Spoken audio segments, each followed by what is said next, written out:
Hey John, why is my inline filter not fitting into the tube properly? Well, we get that call a lot. And basically, these filters ship with plugs where the fitting is. And the tubing goes into the fitting, but before that can happen, we have to remove this little plug. These inline filters come in a variety of tube sizes.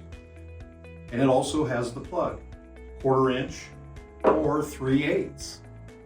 Now there's also threaded versions.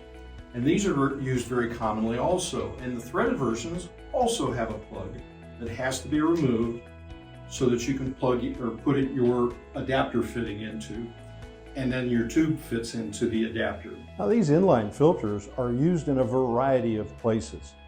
Probably the most common is as a post filter on a reverse osmosis system. But they're also used as a fridge filter that hooks up outside externally behind the fridge. Those are used quite commonly. And a lot of these are available in carbon. They're available to adjust pH. They're even available with other medias for special applications. The inline is an easy way to treat small volumes or small flow rates.